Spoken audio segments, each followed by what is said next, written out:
The fronts literally drive the game.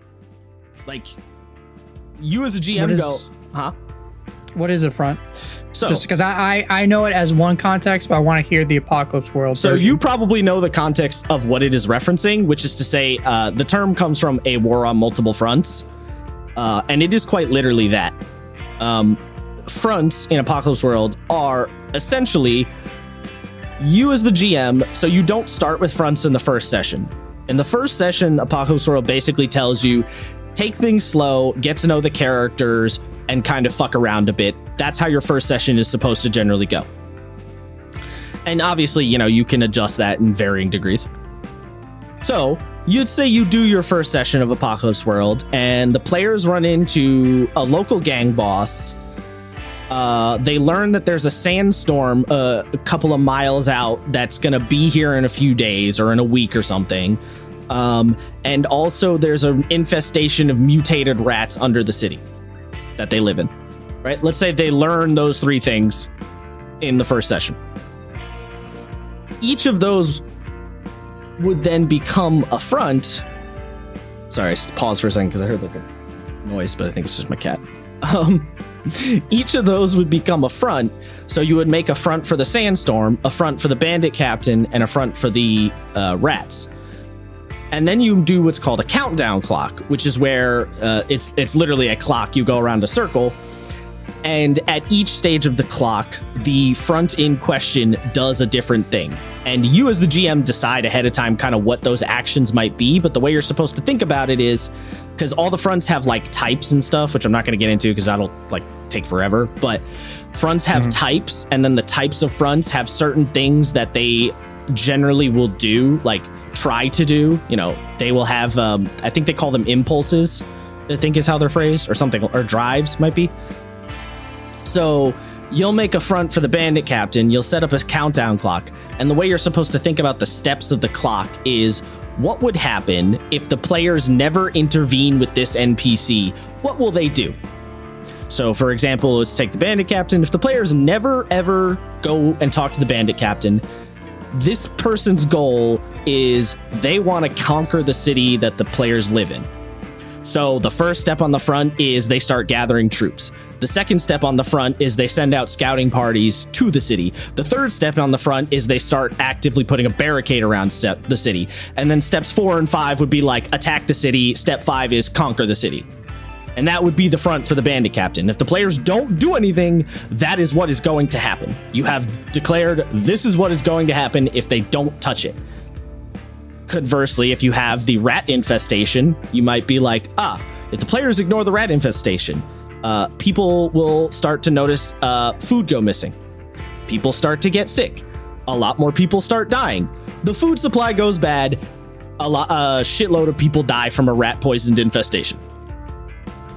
That's how fronts generally work. There's some other little like bits and bobs. You can add custom abilities and moves to fronts and stuff where it makes sense, if it's appropriate, blah, blah, blah. But that's kind of the general idea. So all that is to say, that whole mechanic, that whole design is a thing that the GM does that the players don't ever see, right? Like, you're not supposed to show your players your fronts.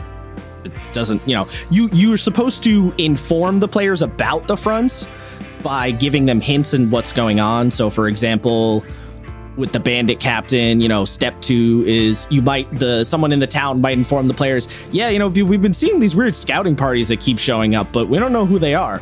So you're supposed to inform the players via stuff happening, but you're not supposed to literally show them your fronts. Okay, so can I, like, because I'm trying to process in my brain between what I know people talking about, like third party and stuff, between like a D&D example, like let's say you have a bad guy. Bad guy's goal is to, I don't know, make phylactery. Yes. And then you build 3 steps on how they're going to do that, and the party may get involved in either of those steps or confront the bad guy at either of those steps. But if the players never do, then the bad guy does his thing. Yes. Am I? Okay. Yes, that is the general idea. Okay. Yeah, a lot of people will actually graft, whether intentionally or not intentionally. People will often use fronts for lots of games because they can be put on a lot of types of games very easily. They just function really they function really well. Everything. Yeah, they function like well and they can function pretty broadly, or they can be as broad or not broad as you want them to be. So people will often use them in other games. And it's a good way. It's also, if you're doing like an more open world game, it's a good way to have like multiple things bouncing around at the same time that the players can like run into. But the main point of the fronts is that you, as the GM, once you make those fronts, you cannot ignore them, right? Like, you are essentially making a contract with yourself. This is what's gonna happen. This is what's going on. Now, again, the fronts assume the players aren't gonna, fronts assume non-player intervention. If a player intervenes, the front can change or end or whatever. So in the bandit captain example, if the players murder the bandit captain and all the bandits give up, that front is no longer a thing, right? Like, it closes out, it's done, they're cool. Now, then there could be a front that comes out of that front where, oh, well, now the lieutenant tries to become the new captain, and that's a different front. But the idea is that you're making a sort of contract with yourself. This is what's going on. This is how it's going to happen. I'm going to follow the guidelines and rules that the game tells me I should do, which is where the like types of fronts come in. So like, you're not really supposed, if you declare, I wish I could remember, I guess I can pull up my Apocalypse World stuff, but the idea is like, if a front is of a certain type, you're supposed to have them do stuff that would make sense for their type. So like, if basically you don't play them out of character, right? Like, is kind of the basic idea, because you're kind of cheating yourself, right?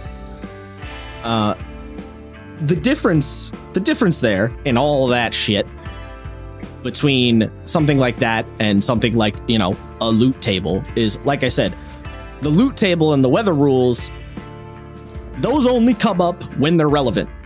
Fronts are 24/7. Every time you're playing, you're always looking at your fronts. They're always relevant. There's always doing something. Shit's always going on. So that's kind of the core difference for me. Before I continue, any questions? As the teachers would say, questions, comments, or concerns? No, I think I'm good. Although we've discussed fronts pretty much ad nauseum in preparation for my game. So like, true. Sam, mm-hmm. I know you've been in games where there are GM side style mechanics. Have you run anything with like heavy emphasis GM style mechanics like this? I've not run anything, but I've read the rule books. Okay. Like Vampire doesn't have anything on them. Yeah, Vampire doesn't have much. It's very much so, hey, write out a story and just kind of go with it. Just go with it, yeah. So, to give a quick example, because I pulled it up real quick. So, like, a couple of front examples is you can have a warlord dictator, and their impulse is to control. So you're always supposed to be, anytime you're running them or making them do something, you're supposed to think about how they're trying to control things. So the warlord dictator is not going to nuke everyone from orbit because that's not their impulse, right? So you're supposed to play to the type. And they give you a couple of example moves too. So for example, push the battle, outflank someone, attack someone suddenly, attack someone cautiously, seize someone or something. So they give you a bunch of like, these are the things these types of characters would do.